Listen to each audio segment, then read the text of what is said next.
नमस्कार मेरे प्यारे साथियों, स्वागत है आपका हिंदी ओशन अकेडमी में। आज हम लोग हिंदी कविता में जितने भी कवि लगे हुए हैं और उनकी कविताएँ लगी हुई हैं, उनका प्रकाशन वर्ष जानेंगे और किस संग्रह में संकलित है वो भी जानेंगे क्योंकि यहाँ से प्रश्न हर बार बनता है। तो कुछ एक स्टूडेंट है जो मैसेज कर रहे थे कि मैम एक ऐसा क्लास बना दीजिए, तो मैं उन्हीं के लिए आई हूँ।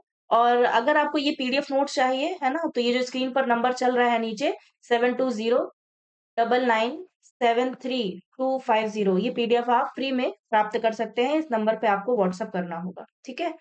तो चलिए शुरू करते हैं।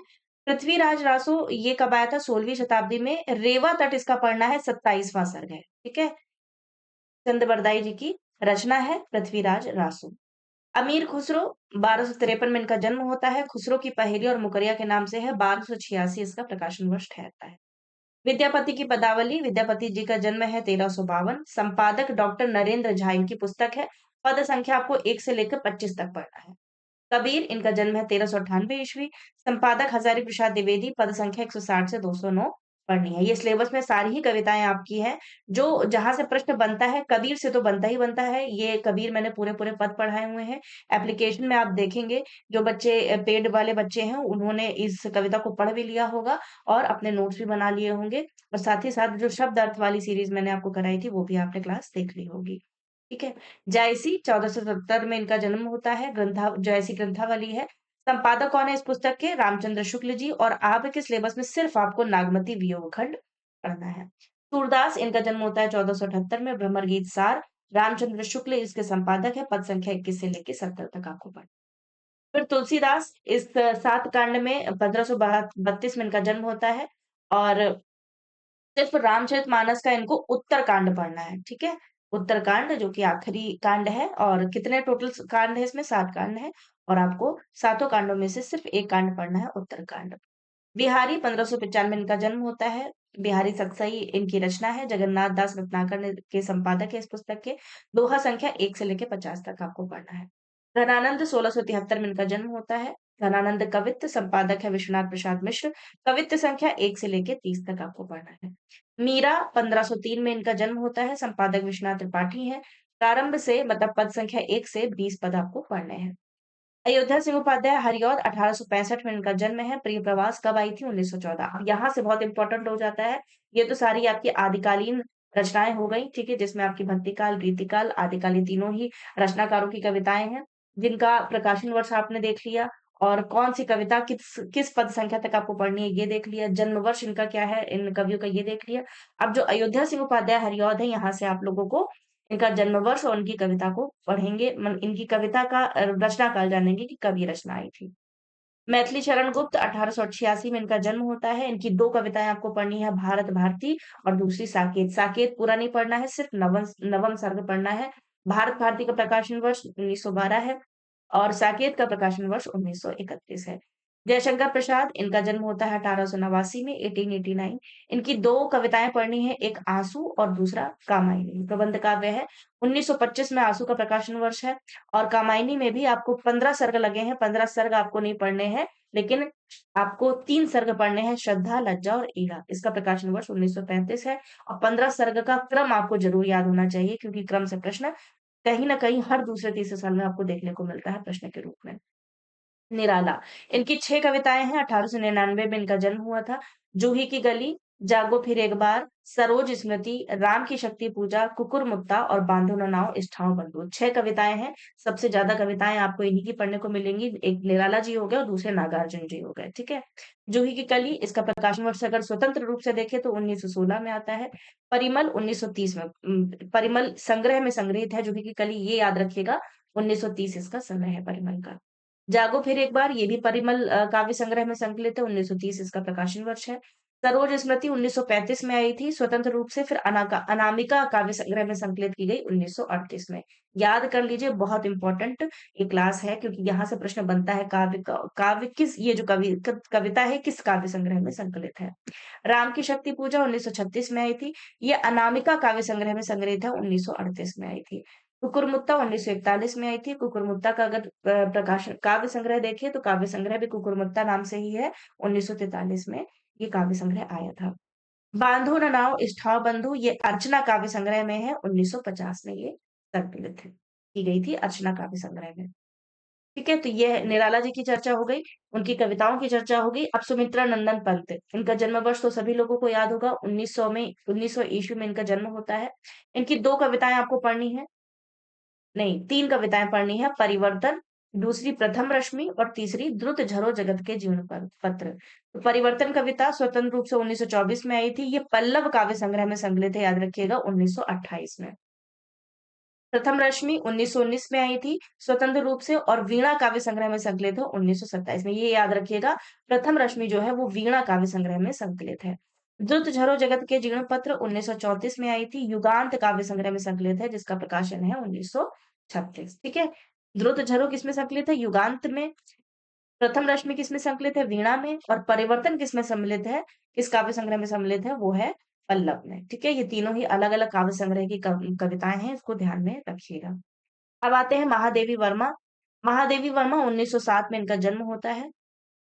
इनकी 4 कविताएँ आपको पढ़नी है। बीन भी हूँ, मैं तुम्हारी रागिनी भी हूँ, मैं नीर भरी दुःख की बदली, फिर विकल हैं प्राण मेरे, चौथा है यह मंदिर का दीप इसे नीरव जलने दो। सारी कविताएँ मैंने पढ़ाई हुई हैं। बीन भी हूँ, मैं तुम्हारी रागिनी भी हूँ, नीरजा काव्य संग्रह में संकलित है 1934। मैं नीर भरी दुःख की बदली सांध्य गीत में संकलित है 1936।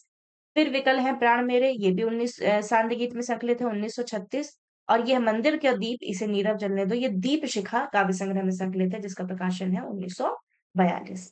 ठीक है, रामधारी सिंह दिनकर 1908 में इनका जन्म होता है। उर्वशी और रश्मिरथी ये 2 इनकी कविताएं लगी हुई हैं आपके सिलेबस में। उर्वशी तृतीय अंक आपको पढ़ना है उर्वशी का, 1961 में ये आई थी और रश्मिरथी का प्रकाशन वर्ष 1952 है। नागार्जुन 1911 में इनका जन्म हुआ था।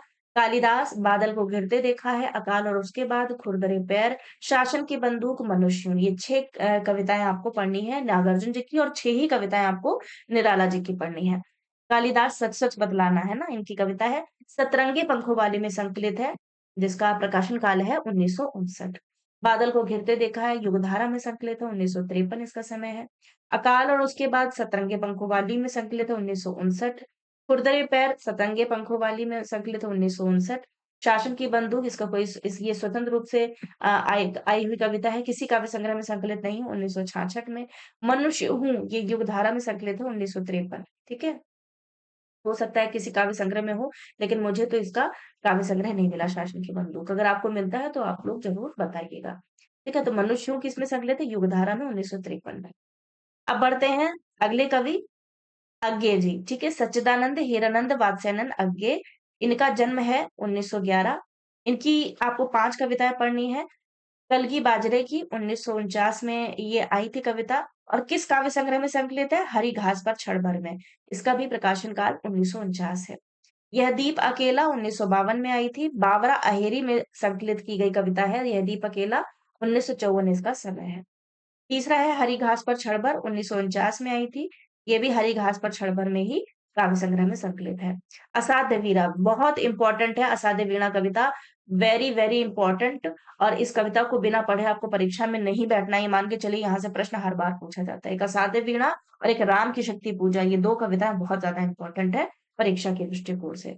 1961 में आई थी और ये किस काव्य संग्रह में संकलित है? आंगन के पार द्वार में संकलित है, 1961 इसका समय है। कितनी नावों में कितनी बार 1966 में आई थी और इसका काव्य संग्रह भी कितनी नावों में कितनी बार है 1967 में।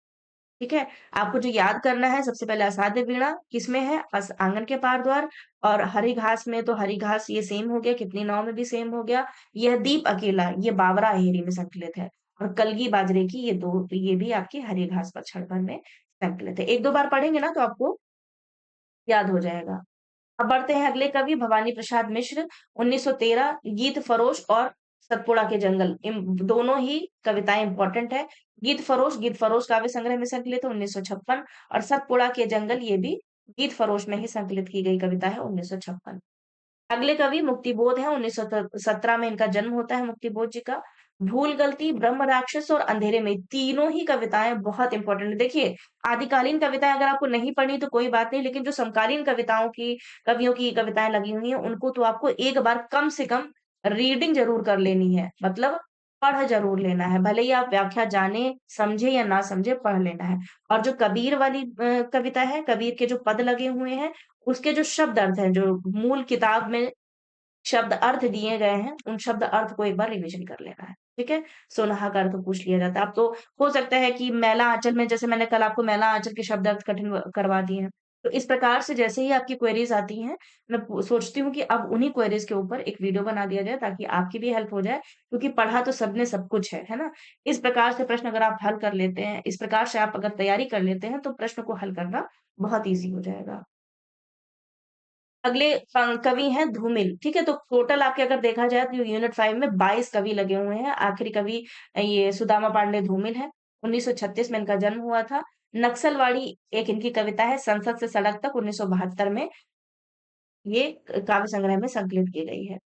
मोचीराम, अकाल दर्शन और रोटी और संसद ये 4 कविताएँ धूमिल जी की हैं और जिसमें से रोटी और संसद का प्रकाशन काल पूछा गया था। ये काव्य संग्रह पूछा गया था कि किस काव्य संग्रह में संकलित है और ज़्यादातर बच्चों ने संसद से सड़क तक लगा दिया था। है ना? तो ये याद रखिएगा नक्सलवाड़ी, मोचीराम, अकाल दर्शन ये तीनों संसद से सड़क तक में संकलित है। लेकिन जो रोटी और संसद है ये आपका कल सुनना मुझे 1976 में काव्य संग्रह में संकलित है। ठीक है? तो लगता है ये तो आसान है, कर लेंगे, लेकिन जब परीक्षा में यही प्रश्न के रूप में आ जाता है ना, तो अक्सर कन्फ्यूज़न क्रिएट हो जाती है। इसीलिए रिविज़न ज़रूर कीजिए, ओवर कॉन्फिडेंस भी मत रखिएगा और ज़्यादा ही परेशान होने की भी ज़रूरत नहीं है। अच्छे से पेपर को पढ़िए और सॉल्व कीजिए, आपका जेआरएफ इस बार पक्का है। ठीक है? तो ये याद रखिएगा और मैंने इसको ट्रिक से याद भी करवाया था, रोटी कब मिलेगी? रोटी कल मिलेगी। है ना? ऐसे याद रख लीजिए तो बिल्कुल नहीं भूलेंगे। बाकी तो संसद से सड़क तक में ही संकलित हैं, चाहे नक्सलवाड़ी कविता हो, मोचीराम कविता हो, चाहे अकाल दर्शन कविता हो। ठीक है? तो ये पीडीएफ अगर चाहिए तो स्क्रीन पर जो नंबर चल रहा है 7209973250 ये नंबर पे आप व्हाट्सएप कीजिएगा, आपको ये पीडीएफ मैं प्रोवाइड करा दूँगी। मिलते हैं एक ऐसे ही इम्पोर्टेंट टॉपिक के साथ में। सभी का आभार एवं धन्यवाद। वीडियो को लाइक ज़रूर कीजिएगा और अभी तक चैनल को नहीं सब्सक्राइब किया है, ये नया चैनल है, चैनल को ज़रूर सब्सक्राइब कीजिए। धन्यवाद।